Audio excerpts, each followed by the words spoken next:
Well, howdy folks, Alcrex here, and welcome to Mercenary Thoughts from the Inner Sphere. And today we're going to be talking about an 85-ton mech that is kind of an enigma, not very popular because, well, in the storyline, it's just kind of been, let's say, exterminated. We have the Shogun, the 85-ton mech that, well, it has a lot of capabilities, lots of potential. Its original factory was wiped out during the Succession Wars. Most of the versions of it were either destroyed in the Succession Wars or left in the Exodus. So we're left with what comes back with the Wolf Dragoons. And they didn't have a lot of them. They showed up with them, used them, and pretty much, let's just say, there's only two left after all the clan wars and everything, and them trying to exterminate the Dragoons. Now, let's just say it's more or less this is a book mech anymore, but let's just talk about it. The Shogun is a 353, so it does have jump jets. It is capable of getting around. Well, it's more mobile than a lot of the Inner Sphere assault mechs, which typically are like 3.5. I can accept it as 3.5. This is Inner Sphere technology. It's from the Star League / Succession Wars, that era. So it just falls right into the standard capabilities of the time. It's not clan tech by any means. So the jump jets are kind of a nice little addition to it. It does tie up a lot of tonnage for it, but you're able to get around going over lots of obstacles, or even leaping buildings with a single bound. That is a short building. It has 17 single heat sinks, which kind of, why don't they have doubles? It has 248 points of armor, which I think is like almost a ton short of maximum. So it's pretty well armored for its tonnage. It could be a little bit more if you use double heat sinks and suck some heat damage or tonnage away from that. Capabilities with the weapon systems, not bad. We have with the 2F, which is the 3050 Wolf Dragoon version of this. We have a SRM-6 in the right torso with a ton of ammo. Case, yay, good. Always like case. Doesn't have XL engines, so that's another plus with it. It has another SRM-6 in the left torso with a ton of ammo and case. Nice. It has an LRM-15 in the right arm and left arm, with 1 ton of ammo in the right torso and left torso to go with that case. 1 ton for the, which is 8 shots. So I'd rather have more. Then we have the ERPPC in the right torso. And then we have jump jets in the left and right leg, and 1 in the center torso. Being that it's a fairly slow assault mech, it's a 353, gets around not so fast, but it does have the ability to like go over like a hill or something that would cause it forever to get over. It can just jump over, go over and jump into some heavy woods, get on top of a building, or leap over a short alleyway. You know, it's like short building or something like that. So yeah, it's not bad. For how it's designed. You know, you got to look at it from the aspect of when the design was created. Like before a lot of the Star League technology was really hitting its stride, because you know the original version, I think it's the 2E, I believe, it has an ERPPC instead of the just a standard PPC. Let me check here if I got it available. 2E, yes, just, well, the 2E has, this is, yeah, standard PPC 17, so it's basically the same mech but with a little bit different technology on board. Let's see. But a lot of times when I look at this mech, you know, I do have the miniature. I like it. It's kind of an interesting looking design. Has it gotten much play? Not enough. A lot of times I'd like to take it out. Now, when I do use it, It is basically, I like to look at it as a fire support mech initially. You know, it's an assault mech, so it can hammer targets out of a good distance, especially this version, the 2F, 2 Foxtrot.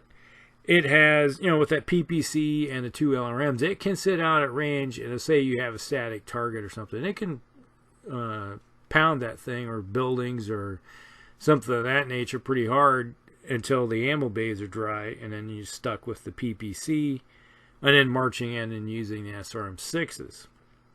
And then if those ever go dry, after 15 turns, then you're just left with the PPC, if you're still standing.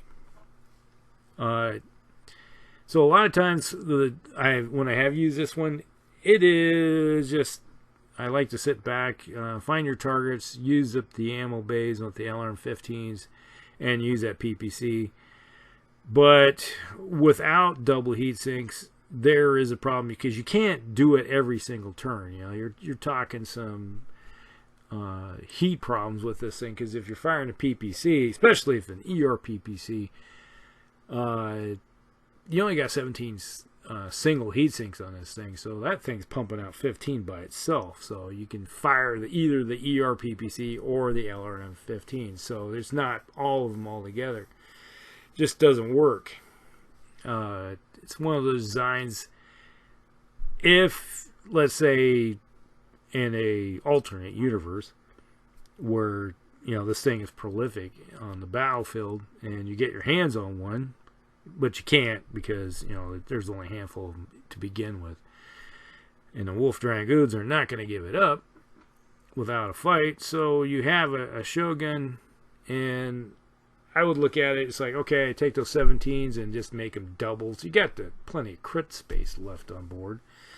So if you made them all doubles, that, you know, you're just paying 34 heat. And with the PPC and firing the 2 LRM-15s, you know, let's say that's 25, and if you jump, that's 28. You don't need the 17, so you can drop down,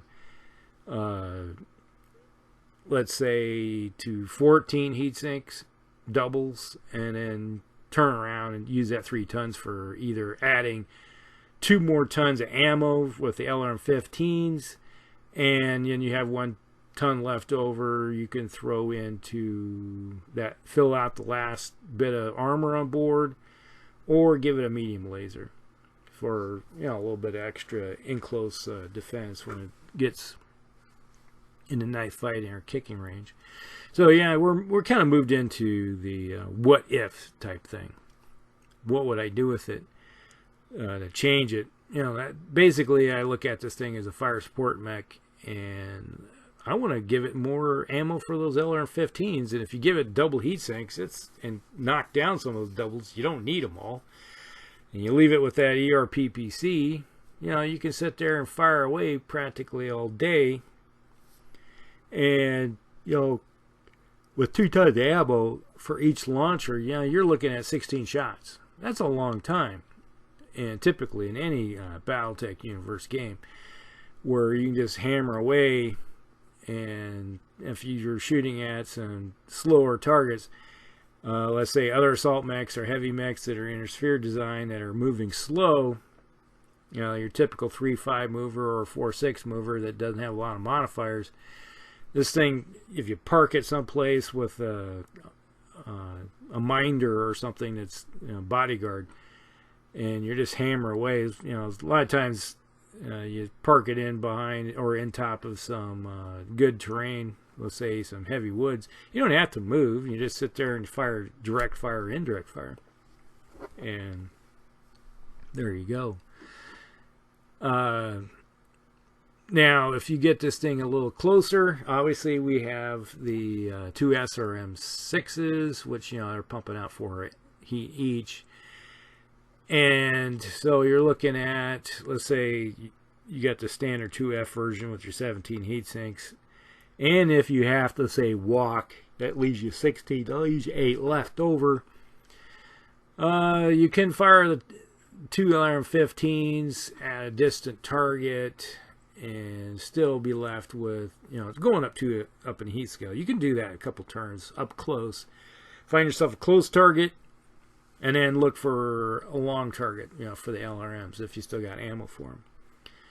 And that's kind of how you use it. It's one of those mechs where it's kind of, well, it feels like the Stalker in a way too. The Stalker is let's see, look at that, 17. Now, if we look at the 5N Stalker, which we will in a few weeks or so, that one did go with the double heat sinks, but it had 17 standard. So I kind of look at the Stalker as sort of like this mech, but slightly changed.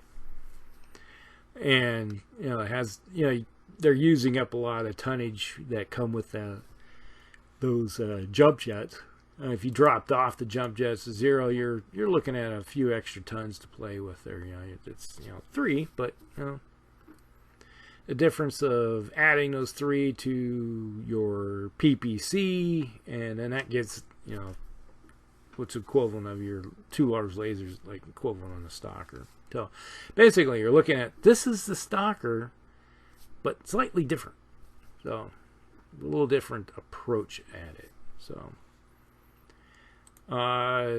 let's see, there's a couple other variants that I do believe. We have the 3E Shogun, which is a Dark Age version, based on the Shogun C, which we'll talk about in a second, so we're going to have to go back a little bit. But then there's the 2770 Shogun, which is similar to the 3050 era one, but it adds Artemis fire control to the LRM-15s. The SRM-6 racks have been replaced with 4 SRM-2 streaks and a single ton of ammo, and a medium pulse laser and a medium laser in the center torso, and it carries around ferrofibers and case. So yeah,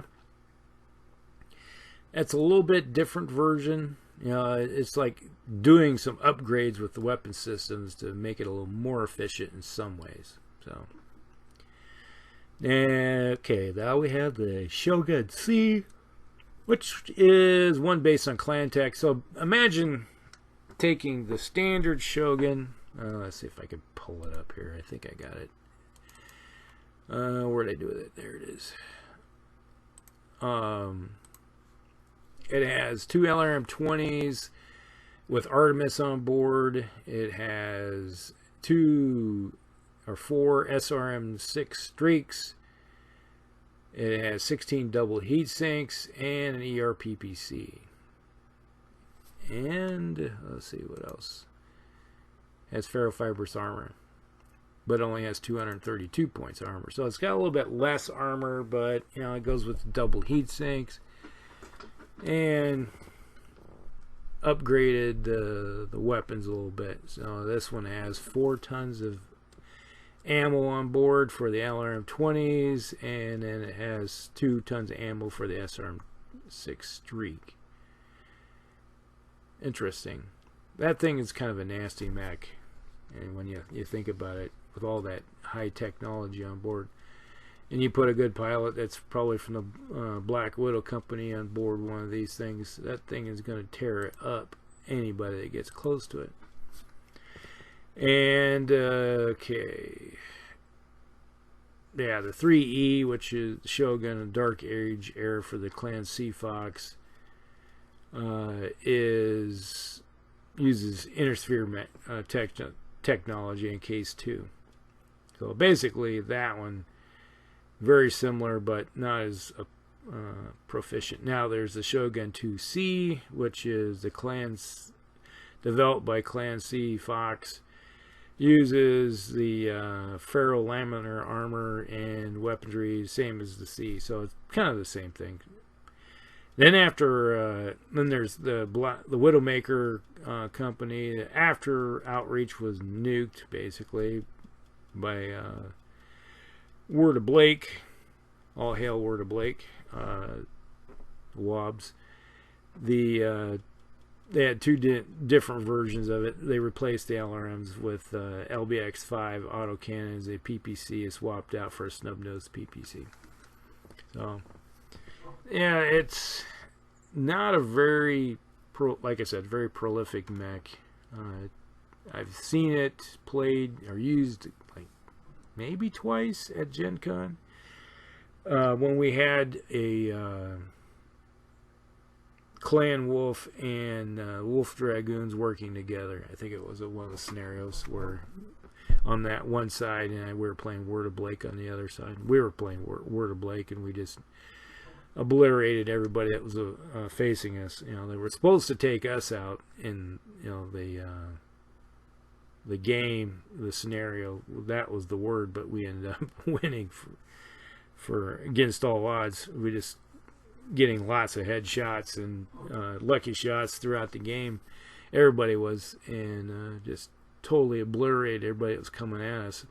So much to the point they had to bring in just somebody over to the printer, started printing out more mech sheets for him, and then did a mech drop right on the top of this. So we had another turn where we hit him hard and just hammered him into the ground and just kept on going. So yeah, we weren't supposed to win that one, I don't think, but we still did. And but the Shogun, not bad. I like the design. I wish it was one of those mechs that actually had a factory. You could say it was being pumped out, where you could get a lot of usage out of it. And be honest with you, if had my hands on one of these, let's just say what I would do, really, to be honest with you, would be take the two LRM-15s, add 2 tons of ammo to them, still have the SRM-6s on board, have the ERPPC, add a medium laser, have almost maxed out armor on board this thing. And you could go with 13 doubles. And the reason I'd say that, because you look at, that's dissipating 26, and if you use this as a fire support mech, you know, you got the 2 LRM-15s and the ERPPC that's producing 25 heat. So you can walk in no heat. If you run, you're going to go up 1 on the heat scale. Now, if you jump, obviously, you're going to go up 2 on the heat scale. So, yeah, if you fire those weapon systems.